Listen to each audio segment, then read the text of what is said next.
Oh,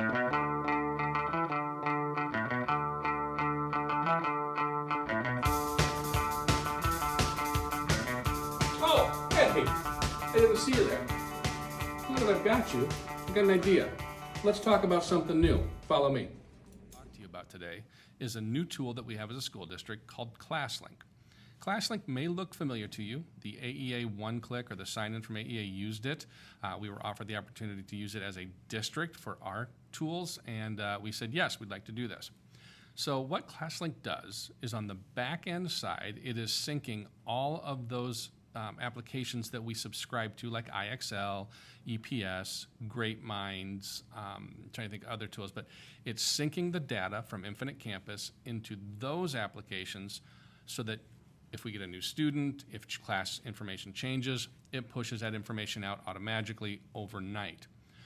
What you want to do is be logging into Classlink. So this link, launchpad.classlink.com/Eagle Grove, you don't have to remember this. This will be in the same email that I send the link to this video, and then all you have to do is click the link.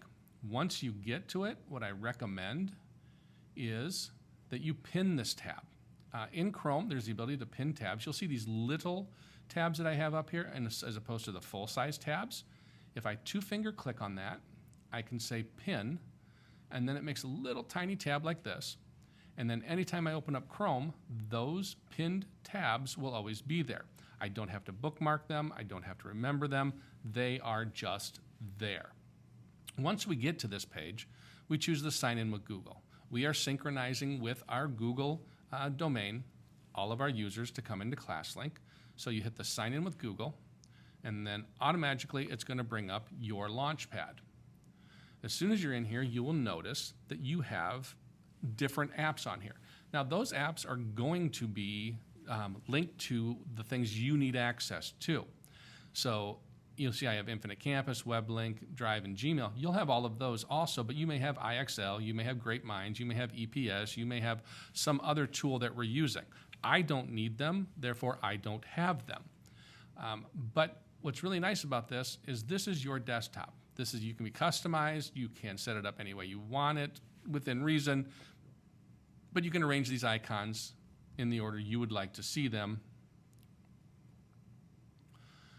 just by clicking, holding, and dragging. Now once I click, hold, and drag them in place, you can see I can arrange them.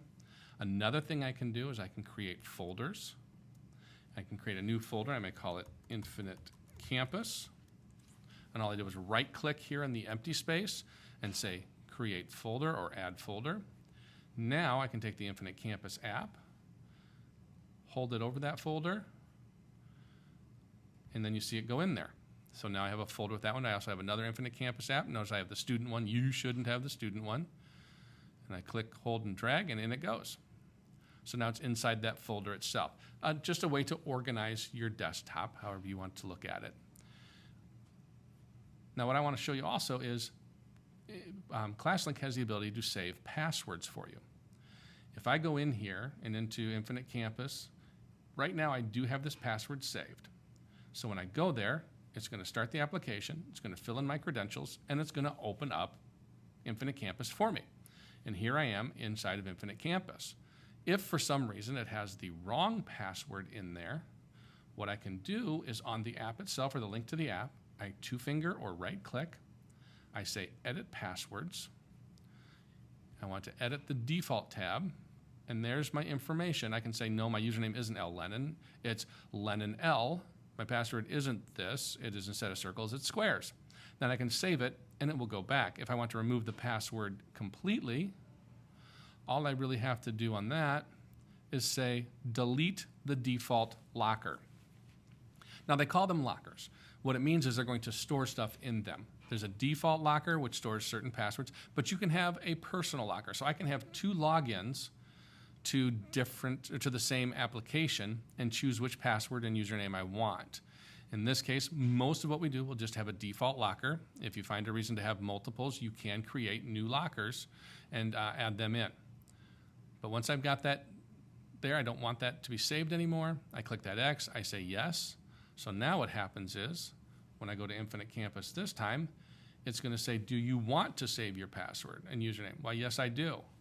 I want it to be that, and I want to make sure I got the right password in, and I'm going to go ahead and say save. And that's the step you'll go to, have the ability to set that password, it'll put it in, log you into Infinite Campus, and voila, you're right there to wherever you start inside of Infinite Campus. Notice I have LastPass on also. It kind of confuses things. It wants to fill the information in with this LastPass password. Use whichever one you want, however you want to use it. But it's kind of nice that way that you can have multiple places to save your passwords. So if it has a password, you'll be required to put it in. In some places, it's going to automatically open your stuff up, like Google Drive, because it's automatically tied to my Google account. So notice it just opened Drive up. It didn't ask for a password. It didn't ask for a username. It just opened it. Same thing inside of Bound. It's going to go Bound. Okay, hey, wait a minute. I know that they use Google. I'm going to get you in there with Google. First time it uses the Google account, I'm going to choose my school account. It's going to say, hopefully, didn't ask, but it's going to say, you know, usually, oh, we've got this information. We need to get you logged in. So hit the login button, and there I go. So now I'm in using my Google account, which is what they set up, you know, that email address for Bound. So this is where you can see, you know, your worker's schedule, see your activity pass, and eventually this is going to be the transportation and facilities request also. So all these tools are going to be in here. You notice web links in here, and again, it can save your user information. I log into WebLink, and there I am. I can do my leaves from here. Of course, I can do my requisitions in here. I can see information about myself. But that's just another tool that we have from this Launchpad. Now, the Launchpad itself, if you want to customize it, up here in the right-hand corner, you can see there's a little avatar. If I click on that and I go to Settings, I can choose my image. Now, I have to choose from a preset list of images. The reason being is they don't differentiate the profile settings from student to teacher, and students may upload inappropriate pictures. So that's why you get to pick certain pictures, and over others, you can put in information about yourself. You can choose a default language, and students can too. If they want to start off in Spanish, French, or English, and then you'll see there's a whole list of different languages, they can set their default language, the time format that shows on things, whether it be a 12-hour clock or 24-hour clock, but that's all here in your profile. The theme is where you can choose how the dashboard looks. We're currently in the Classic theme. You can choose the primary theme, and that's just going to be a slightly different layout. It's going to give you a white background, larger icons.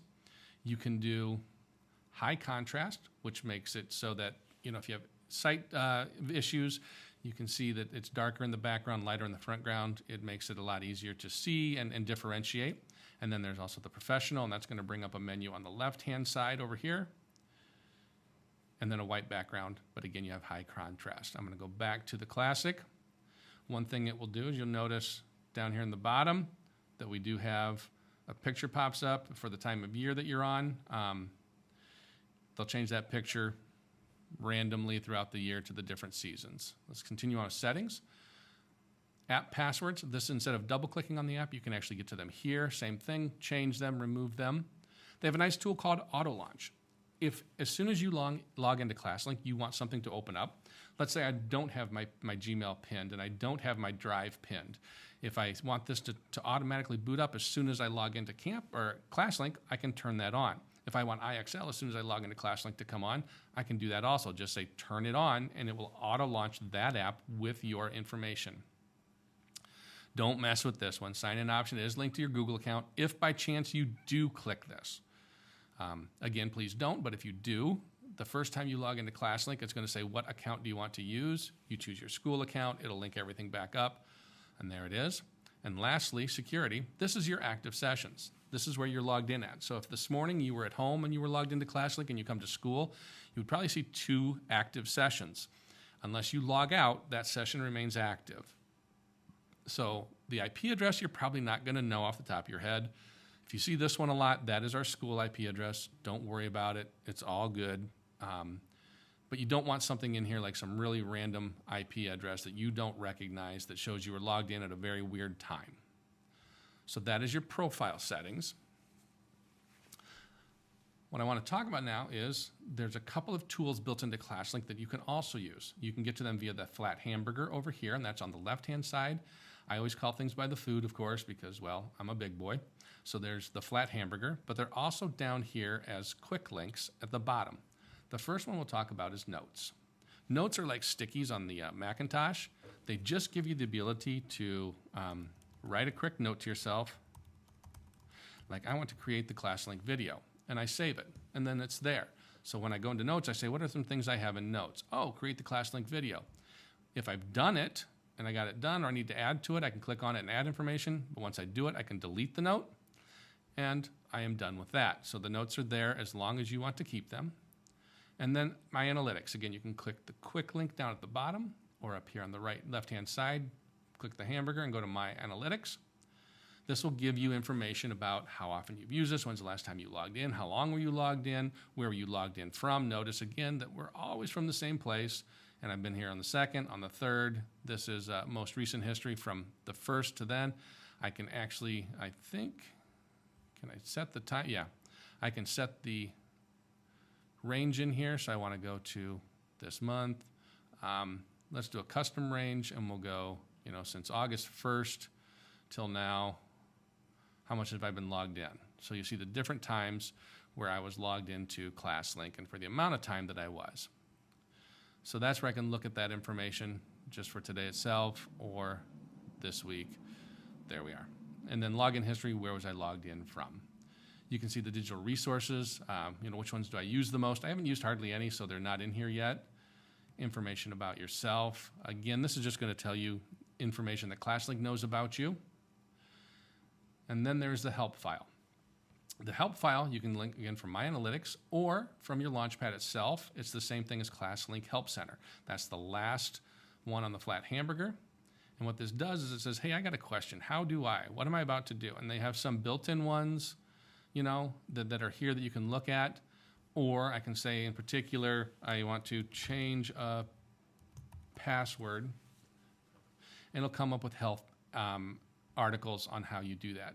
So if you ever wonder, how to do something, come here first, then Google, then ask me. Well, that's about it for Classlink. If you have any questions, as always, please feel free to reach out to me, call me, stop by, send an email, maybe stop by. I get lonely here in my office. I appreciate your time. Have yourself a great day, and I look forward to hearing from you.